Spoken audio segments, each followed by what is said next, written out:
We've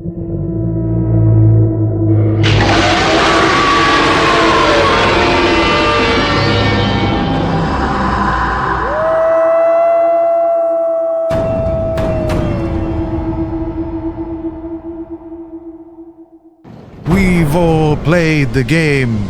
You look at a cloud and see a fluffy bunny, or perhaps a profile of a long-lost relative.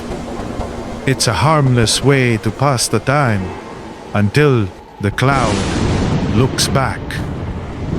Until that bunny sprouts 100 heads and a set of atmospheric teeth, developing a very personal vendetta against the power grid.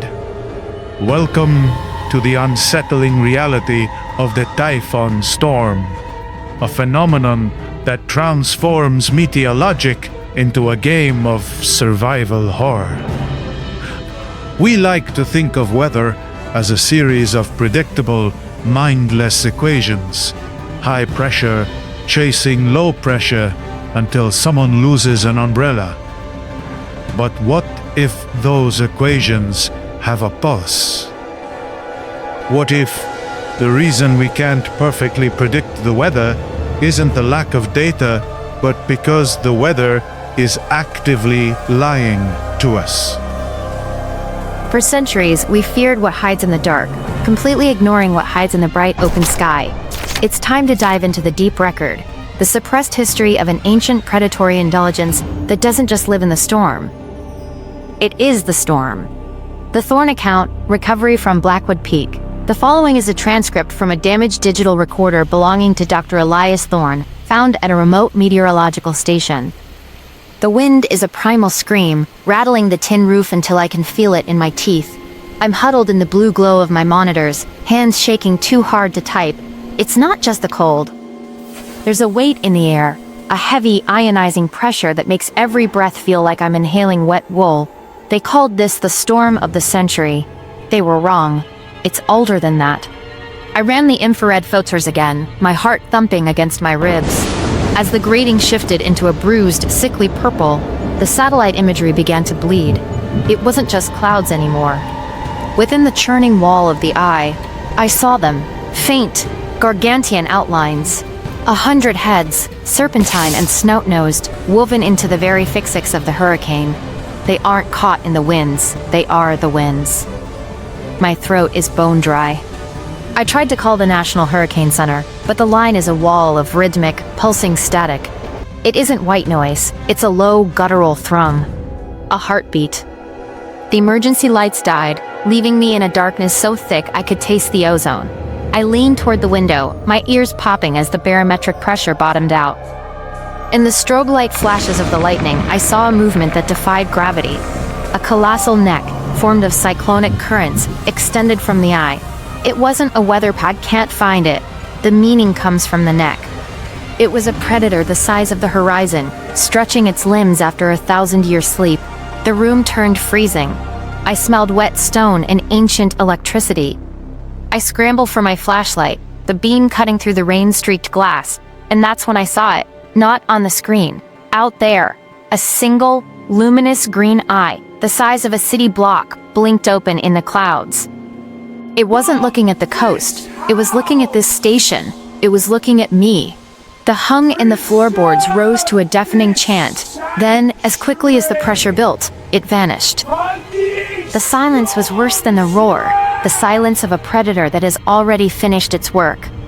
Archival logs, Project Typhon notes recovered from Dr. Thorn's private journals, dated 3 years later. October 14th, 2029. No matter how high I turn the heat, the chill from that night stays under my skin.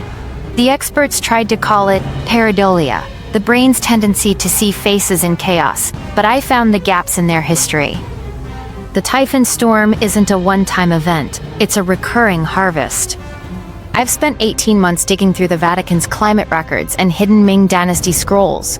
Every 300 years, the sky wakes up. In 1711, a storm hit Ireland that didn't just destroy villages, it erased them.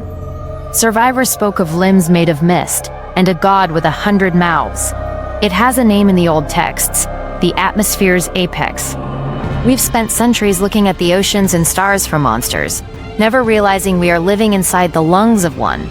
The gases of our atmosphere are its flesh, the hurricanes are its feeding cycle. I even found a redacted NASA file from the 70s. During the Apollo missions, they looked back at Earth with ultraviolet lenses. Photo redacted 70 shows the entire northern hemisphere covered by a single, translucent wing. They've known for decades. They didn't build shelters to protect us from the wind, they built them to hide us from the intent. The air feels heavy again today. My barometer is dropping, but the sky outside is a clear, mocking blue. That's the most terrifying part. It doesn't need a storm to be there. The storm is just the only time it takes a shape we can see. I can hear that low thrum in the floorboards again. It's not thunder, it's a greeting. Supplemental Archive. The Wonk. Deep record fragments. The following entries were discovered in a secondary, fireproof ledger recovered from Dr. Thorin's basement. These notes detail the specific evidence he unearthed before his disappearance. Linking modern space surveillance to ancient imperial observations. Recovered entry, the Apollo anomaly, NASA file, REDACETED-77. November 2, 2029, I finally got my hands on the raw spectral plates from the 72 Apollo mission. The official public photos show a marble of blue and white, a fragile oasis in the void. But the ultraviolet scans, the ones never meant for the public, tell a different story. When you strip away, while Westerners were busy blaming demons for bad harvests, the imperial astronomers were performing a census of the unseen.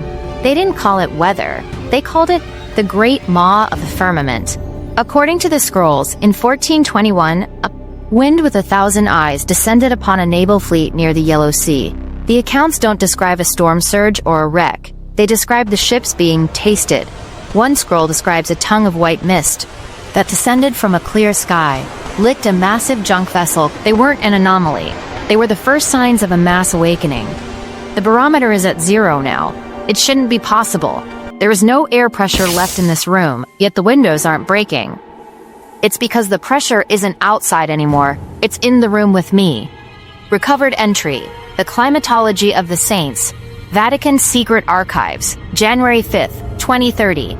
I finally understand why the Church has spent 2 millennia obsessing over the saints. Miracles of the Litany of the Eye. I found a prayer in the Climatologia meant to be recited when the sky opens a green lid. It's not a prayer for salvation, it's a plea for diversion. It translates roughly to, "Not this house, O great breath, not this blood." The 13th station. There is a redacted version of the Stations of the Cross that includes a final image. Christ not rising to a peaceful heaven, but being absorbed into a living firmament to satisfy its hunger for 300 years. The aura. Our green offerings of incense and song no longer suffice. It has tasted the heat of our new fires, and it finds the flavor of our boiling world irresistible. The hum in my floorboards has reached a pitch I can no longer ignore. It sounds like 1,000 voices whispering the same word in Latin. Veni. Come. The sky isn't just watching me anymore, it's opening its mouth. Thanks for watching. Hit that like button and share this video with someone who loves a good scare.